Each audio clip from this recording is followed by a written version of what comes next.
Hello my dear friends, and welcome to this very special and interesting video. Today I want to take you to a short history of neuroscience, but from a perspective we don't hear often. Please, we are going to talk about women whose ideas, experiments and discoveries helped neuroscience. Many of their names were later forgotten or erased. This is a story about science, persistence, and voices that deserve to be heard.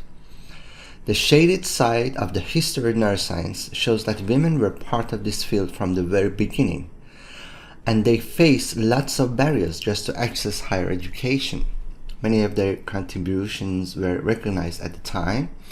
Some were even awarded, and yet over the years these achievements were quietly forgotten or in some cases actively removed. Please, Maria Manassena, born in 1843, and she was one of the first women in Europe to graduate in medicine. Please, at a time when sleep was seen as a passive state, Manassena showed thoughtful experiments that the harmful effects of long periods without sleep come from changes in the brain itself. She also argued that the sleep is even more important for survival than food, and her research covered biochemistry, physiology, and sleep deprivation. And in 1889, she published the first comprehensive book on sleep. It was written in Russian and later translated into English. Please, it was important. Manassena argued that sleep is an active and specific state of brain function, and this is not simply the absence of its activity. This idea was far ahead of its time, especially since the EEG would not be developed for another 20 years. 25 years later, similar findings were reported by Edward Butcher, who received the Nobel Prize in Chemistry in 1907. He was aware of Manassena's earlier research, but her name was never mentioned, and her role in these discoveries was gradually erased from the history of science. Please, my friends, another researcher, Laura Foster, 1858 to 1917. She was born and first educated in Australia. After the death of her father, she moved to England and later in 1887 began studying medicine at the University of Berlin in Switzerland. And after she returned to the United Kingdom, she settled in Oxford. And during this time, she published a scientific paper on the macroscopic structure of lymph nodes in a patient. She traveled to Madrid in 1911 to work in the laboratory of Cajal. In his lab, Foster studies how nerve fibers degenerate after traumatic spinal cord injury in birds. She was the first researcher to apply neurofibrillary staining techniques to birds, and her findings were published in 1911 in a detailed paper written in Spanish and used drawings like Cajal. Please, my friends, her work was cited by himself several times, but can you believe it?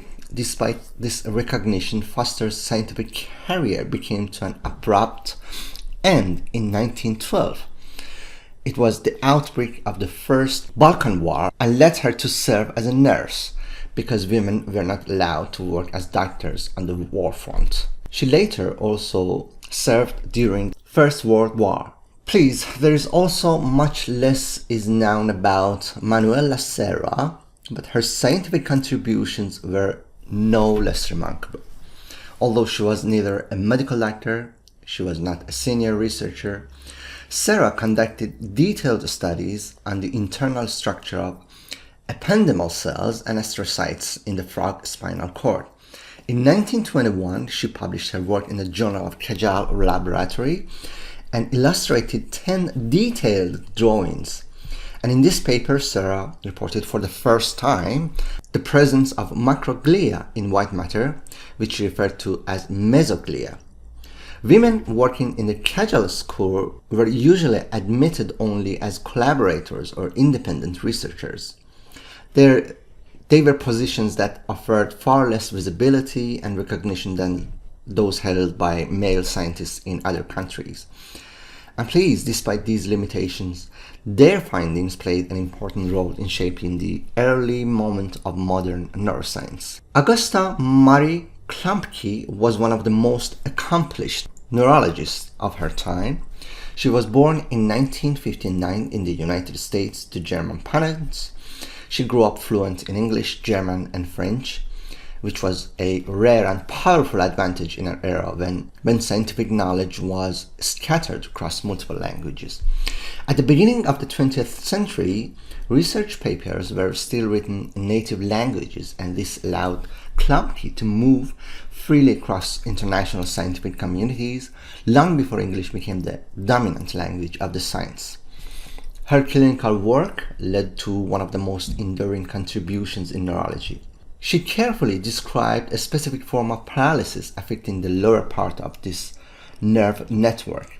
This condition is still known today as Klumpke's palsy, and this is a lasting reminder of her impact on clinical neuroscience. When the First World War broke out, Klumpke turned her attention to medical care on the front lines. Again, like previous women, working alongside her daughter, she treated soldiers suffering from severe spinal cord injuries and helped establish a professional rehabilitation center. And this center became the place where scientific knowledge was translated into care and discovery. She also made major contributions to the neuroanatomy through her collaboration with her husband, Julius Dejerein. Together, they produced the 2-volume work which was Anatomy of the Central Nervous System, and became one of the most influential textbooks in neurology at the turn of the 20th century. And this work helped shape how the structure of the brain was understood for decades. In 1908, Klumpke took part in a major scientific meeting of the French Society of Neurology in Paris. During this meeting, a heated debate unfolded between her and Pierre Marie. The debate focused on aphasia and how language disorders should be classified. Please, my friends, while Pierre Marie argued that there was only one true form of aphasia, Klumpke supported a more precise classification based on different brain regions and functions.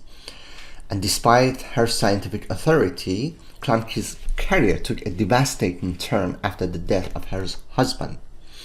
Pierre Marie assumed the chair of the clinical neurology and dismissed her from the laboratory, and he ordered her to remove all of the documents and personal materials.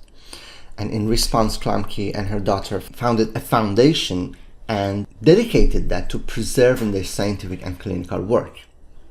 Through this act, she ensured that their work, their contributions to neuroscience would not disappear, even when institutions turned their back on her.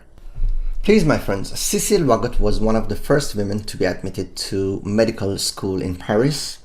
She was born in 1875. She trained in neuroanatomy under Pierre Marie and his research group at the hospital, and she completed her doctorate in 1900. And during this time, she met Oscar Wagot, who was a fellow researcher and had previously worked in the laboratory of Augusta and Dejerein. Their meeting marked the beginning of a lifelong scientific partnership. After marrying, Cécile and Oscar moved to Berlin. They established a long and highly productive collaboration in brain research. In 1914, they joined the newly founded Kaiser Wilhelm Institute for Brain Research, with Oscar appointed as director and Cécile leading the Department of Neuroanatomy. This institute would later become the Max Planck Institute for Brain Research, which now is one of the world's most influential centers for neuroscience. Cécile's research transformed how scientists understood the organization of the brain. Through systematic clinical and anatomical studies, she produced landmark work on the structure of the thalamus, the pathology of the corpus striatum, and the cellular organization of the cerebral cortex. In her early studies of the thalamus, she identified multiple distinct nuclei and mapped their connections. It was a work that laid the groundwork for modern thalamic physiology. Cecil and Oscar also worked closely with Corbanian Brodmann, and together they came to be recognized as key figures in establishing modern brain research. Their scientific careers, however, were deeply affected by political events. After 1933, they became targets of surveillance and accusations by National Socialist regime and were ultimately forced to leave the Institute for Brain Research. In recent years, many efforts have been made to improve gender diversity in neuroscience. One of the most important examples comes from the Society for Neuroscience.